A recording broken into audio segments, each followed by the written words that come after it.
নমস্কার প্রিয় দর্শক শ্রোতা মণ্ডলী, সমাচার ত্রিপুরা চ্যানেলের পক্ষ থেকে নিন শুভেচ্ছা এবং ভালোবাসা। আমি ডক্টর এস পি গোস্বামী আপনাদের সামনে এসেছি হোমিওপ্যাথি নিয়ে আলোচনা করব।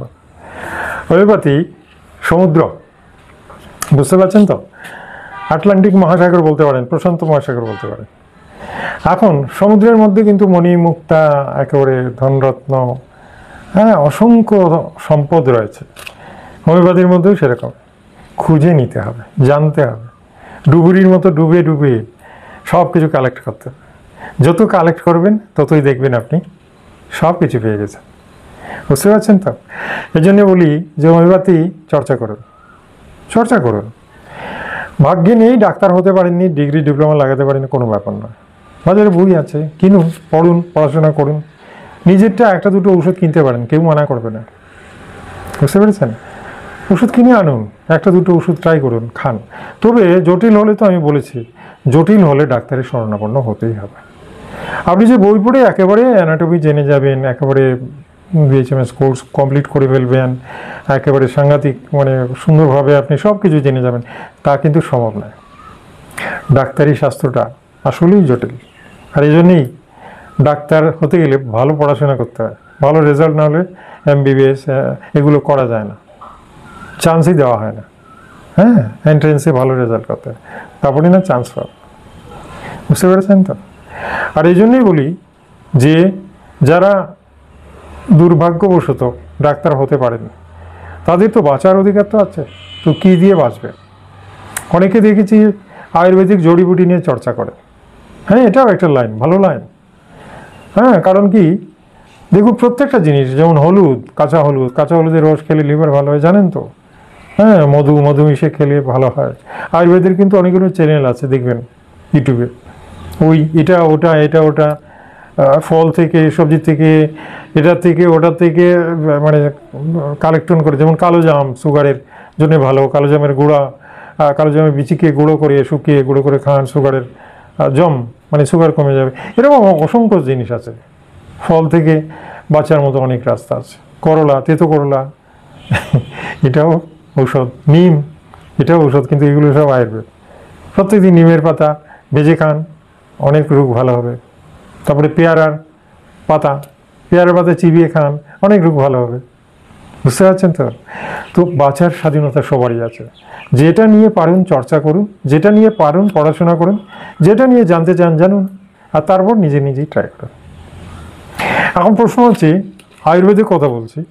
মনে করুন আপনি জানলেন যে পেয়ারার পাতা খেলে পরে ভালো হয়, বা আরও আছে না, অসংখ্য ঔষধ রয়েছে যেগুলো আপনি কালেক্ট করতে পারবেন না। তো সেটার জন্য তো আয়ুর্বেদের দোকান রয়েছে। সোজা চলে যান বৈদ্যনাথের দোকানে, ওখানে গেলে দেখবেন যে জিনিসটা আপনি চাইছেন সেটা ওরা ডাস্ট করে অলরেডি কৌটো করে আপনাকে রেডি অবস্থায় পেয়ে গেছেন। দারচিনির গুঁড়া, এটা ওটা, এইগুলো দিয়ে ওষুধ তৈরি হচ্ছে। তো এটা আপনি রেডি পেলেন, কিনে নিন। লেক্সেটিভ গুঁড়া, আমলকি হরি থেকে বহিরার জন্য।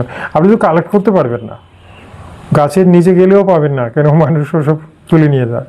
গাছে উঠতেও পারবেন না, মালিক আরেকজন।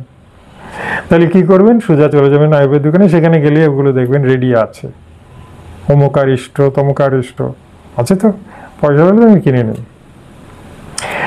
এই জন্য বলি যে চর্চা করতে তো অসুবিধা নেই, জানতে অসুবিধা নেই। আয়ুর্বেদের বই আছে, পড়ুন। আচ্ছা, আমি এমনি বললাম, হোমিওপ্যাথি নিয়ে চর্চা করুন। হোমিওপ্যাথি হচ্ছে সবচেয়ে সহজ। কেন সহজ? আয়ুর্বেদের চেয়ে হোমিওপ্যাথি বোধহয় আরও 10 গুণ বেশি সহজ। আয়ুর্বেদে সেম অ্যালোপ্যাথির মতো বেশ কোয়ান্টিটি বেশি, ট্যাবলেটই বলুন, গুঁড়ো বলুন, সব বড় বড় কৌটা, বড় আপনার অনেক বেশি খেতে হবে। বলতে গেলে অ্যালোপ্যাথির মতো খেতে হবে, পরিমাণটা অনেক বেশি। কিন্তু হোমিওপ্যাথিতে তো ম্যাজিক। দুপুরটা, মাত্র দুপুরটা, বা কখনো হয়তো মাদার টিনচার হলে 10 ফোঁটা, আধা কাপ জলে 10 ফোঁটা, আর পটেন্সি হলে 2 ফোঁটা, বাস। এখন দেখুন তো, 2 ফোঁটা কোথায়, 2 ফোঁটা আর কোথায় বড় বড় কৌটা, ট্যাবলেট, ফাইল, এগুলো। তাহলে তো হোমিওপ্যাথি সে সহজ। আর রোগ ভালো করার কি বলবো, হোমিওপ্যাথি তো কি গ্যারেন্টি একদম 100% গ্যারেন্টি। আমি সর্দি জ্বরের উদাহরণ দিচ্ছি। আমার নিজের বাড়িতেও আমার অন্যান্য অনেক ফ্যামিলি মেম্বার আছে যারা সর্দি জ্বর হয়েছিল। তো সর্দি জ্বর হলে অ্যালোপ্যাথি দোকানে যান, আপনাকে 1000 টাকার ওষুধ তো কিনতেই হবে। হুম, একদম প্যারাসিটামল থেকে শুরু করে, হ্যাঁ, হাঁচি সর্দির অন্যান্য যা আছে লেমোলেট থেকে শুরু করে সব দেওয়া হবে। এমনকি লাস্টের দিকে কফ সিরাপও দিতে হয়, কারণ কি কফ তো হয়ে যায়। আর সেক্ষেত্রে দেখা গেল ব্রাইনিয়া 30। আমি বললাম যে 2 ঘন্টা পর পর 2 ফোঁটা করে খেতে থাকো, একদিনই শেষ। কোথায় গেল সর্দি আর কোথায় গেল জ্বর, সব শেষ 2 দিনের মাথায়, একদম ওকে। এখন দেখুন তো কোনটা ভালো। এই জন্যই বলি যে হোমিওপ্যাথি সেরা সেরা সেরা সেরা। আমার এখানে প্রতিদিন প্রচুর লোক আসেন, এবং এর মধ্যে মনে করতে পারেন 50%ই অ্যালোপ্যাথি ফেরত, মানে অ্যালোপ্যাথি চিকিৎসা করতে করতে হয়রান। শুধু হয়রান নয়, টাকা পয়সা খুইয়েছেন, 1.5 লাখ 2 লাখ 3 লাখ খরচা করে শেষ। আমার এখানে এসেছেন, লাস্টে বলছেন স্যার এটাই শেষ ঠিকানা, দেখি আপনি আমাকে ভালো করে দেন। ওষুধ দিয়েছি ভালো। কেন ভালো? আমি বলি না আমি ভালো করেছি, আমি বললাম ভালো করেছে হোমিওপ্যাথি। আমি জাস্ট কারেক্ট মেডিসিনটা দিই, মানে যেটা দিতে হবে সেটা দিই। এটা আমার এক্সপিরিয়েন্স থেকে, আমার অভিজ্ঞতা আছে, এই জন্যই দিই। আর সেটা দেওয়ায় রোগী ভালো। ভালো মানে ভালো, এটা তো সাংঘাতিক ব্যাপার।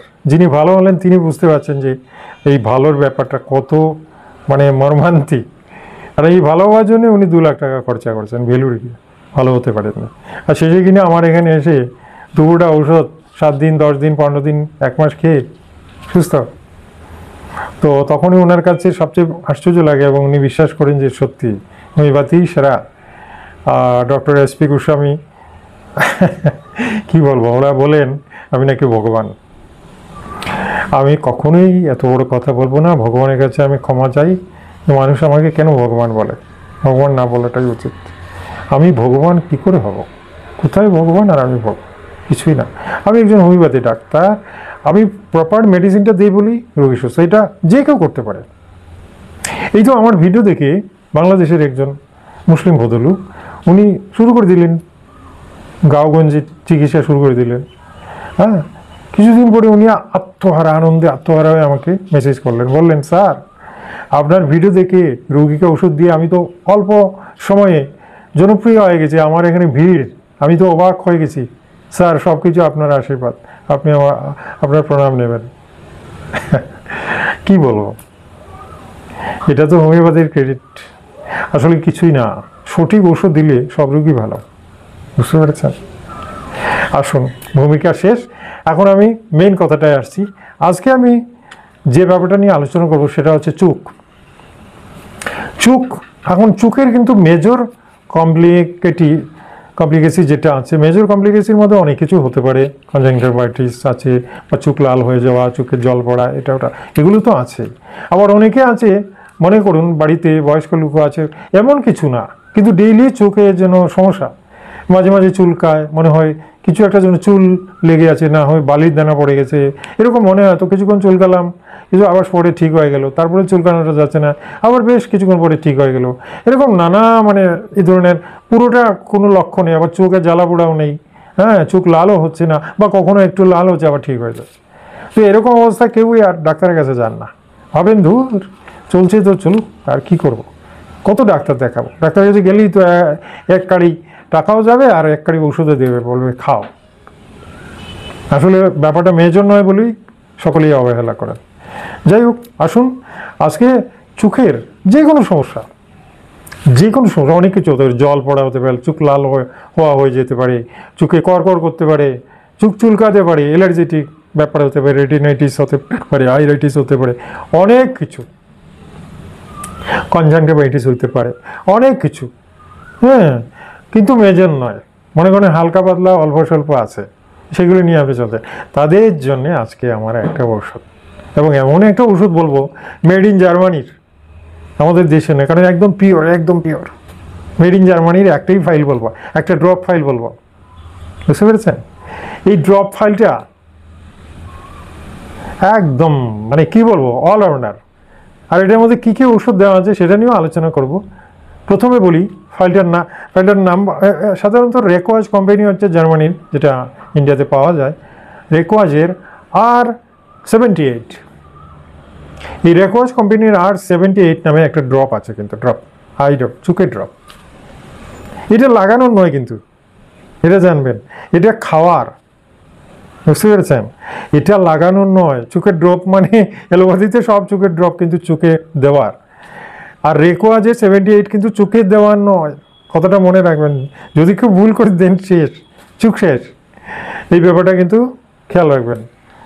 আর 78 ফর অরেল ড্রপ, খাওয়ার জন্যে। আসুন এটার মধ্যে কি কি ওষুধ দেওয়া হয়েছে বলে নিই একবার। লম্বা লিস্ট, অনেকগুলো ওষুধ মিক্স করে ড্রপটা তৈরি করা আছে, একটা একটা করে বলছে। প্রথমেই দেওয়া হয়েছে অ্যাকোনাইট। অ্যাকোনাইট চোখের জন্য খুব ভালো, অ্যাকোনাইট চোখ উঠলেও আমরা দিয়ে থাকি, তো এটা খুবই ভালো। এরপরে আছে এপিস্মেল। এপিস্মেল ওই যে বলুন চুলকানি বলুন, অ্যালার্জি বলুন, ফুলে যাওয়া, চোখের পাতা ফুলে যাওয়া, পরে চোখের ওপর পাতা ফুলে যাওয়া, ভেতর ফুলে যাওয়া, এগুলোতে এপিস্মেল দারুণ কাজ করে, তো সেটাও দেওয়া হয়েছে। বেলেডোনা, বেলেডোনা তো কী বলবো, চোখের ব্যথা, চোখে অতিরিক্ত আলো সহ্য হয় না, চোখ লাল হয়ে যাওয়া, এই সমস্ত কিছু কিন্তু বেলেডোনা ঠিক হতে পারে। আচ্ছা, এরপরে আছে ইউফ্রোবিয়া। ইউফ্রোবিয়া এমন একটা ঔষধ যেটা চোখের যে কোনো ইনফেকশনটাকে রোধ করতে পারে, এটা মারাত্মক ভালো একটা মেডিসিন যেটা আমরা দিয়ে থাকি। আচ্ছা, এরপরে আছে ইউফ্রেশিয়া। ইউফ্রেশিয়া জেনারেলি চোখ দিয়ে জল টল পড়লে পরে আমরা বেশি দিই। অনেকের মনে করেন চোখটা জল পড়ে থাকে বা মাঝে মধ্যে একটু একটু জল পড়ে, তো এই ক্ষেত্রে ইউফ্রেশিয়া দারুণ কাজ করছে, এটাও ওনারা এটার মধ্যে এড করেছেন। হেমামেলিস, হেমামেলিসও চোখের কনজারভেটিভ বলুন, যেটাই বলুন, চোখের মধ্যে রক্ত জমে যাওয়া বা রক্তের শর্টিং করা, এই সমস্ত কিছু, তো সেটাগুলো লাল হয়ে গেছে দেখা যাচ্ছে, সেক্ষেত্রে হেমামেলিস কিন্তু দুর্দান্ত কাজ করে। কেলিকার্প, কেলিকার্প তো চোখের একটা প্রধান ঔষধ।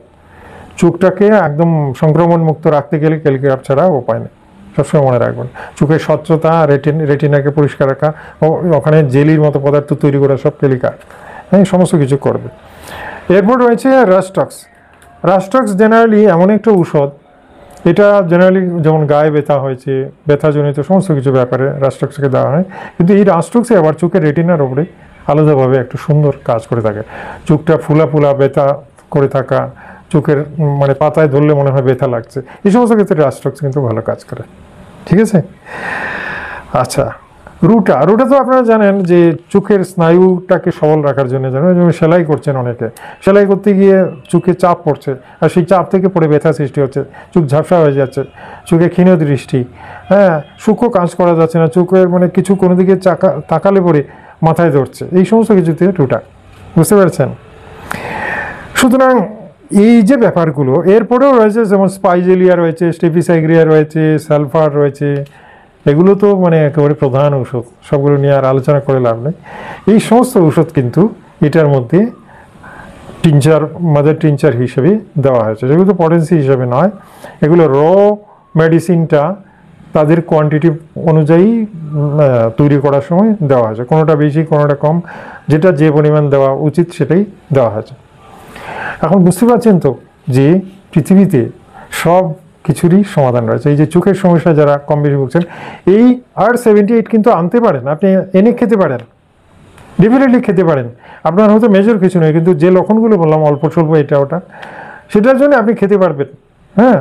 কিন্তু একটা কথা, ওই যে কথাটা বলছিলাম, যদি মেজর হয়, মনে করুন একজনের একদম আইরাইটিস হয়ে গেছে, চোখের রেটিনা একদম লাল হয়ে গেছে, চোখে ব্যথা জ্বালা, এক চোখ দিয়ে তাকাতে পারছে না, চোখ ফুলে গেছে, পিছুটি জমছে, সে সমস্ত ক্ষেত্রে কিন্তু শুধু এই ড্রপ দিয়ে হবে না, সেক্ষেত্রে আরেকটা ড্রপ আছে, সেটা রেকোয়াজেরই, সেটা R1, মনে রাখবেন, R1টা এর সাথে খেলে পড়ে একদম সোনায় সোহাগা, ওইটা সোনা আর এটা সোহাগা, একদম ওকে, বুঝতে পারছেন।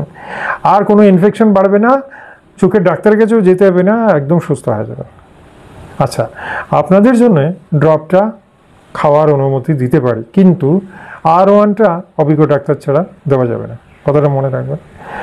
ওই জন্য বলি যে হোমিওপ্যাথি ডাক্তারি সহজ, ঠিক আছে, কিন্তু সব কিছুই যে একেবারে পুতুল খেলা, ছেলে খেলা, ওটা ভাববেন না, চোখ নিয়ে ছেলে খেলা করবেন না, ভালো করে বুঝুন। দেখুন, ডেসক্রিপশনে আমার নাম্বারটা দেওয়া আছে, যদি কারোর কোনো সমস্যা থাকে অবশ্যই আমার সাথে কনসাল্ট করুন, এখানে নাম্বার দেওয়া আছে, হোয়াটসঅ্যাপ নাম্বার দেওয়া আছে, কনসাল্ট করুন, দেখবেন আপনি একটা সমাধান পাবেন। আমি চেষ্টা করব। মাঝে মাঝে অনেকে ফোন মানে কল রিসিভ করতে পারছি না, দুঃখ পাবেন না, আমি ওই তো দেখুন আবার আমি সবাইকে কল রিসিভ করছি এবং তাদের সমস্ত সমাধান আমি করে দিচ্ছি।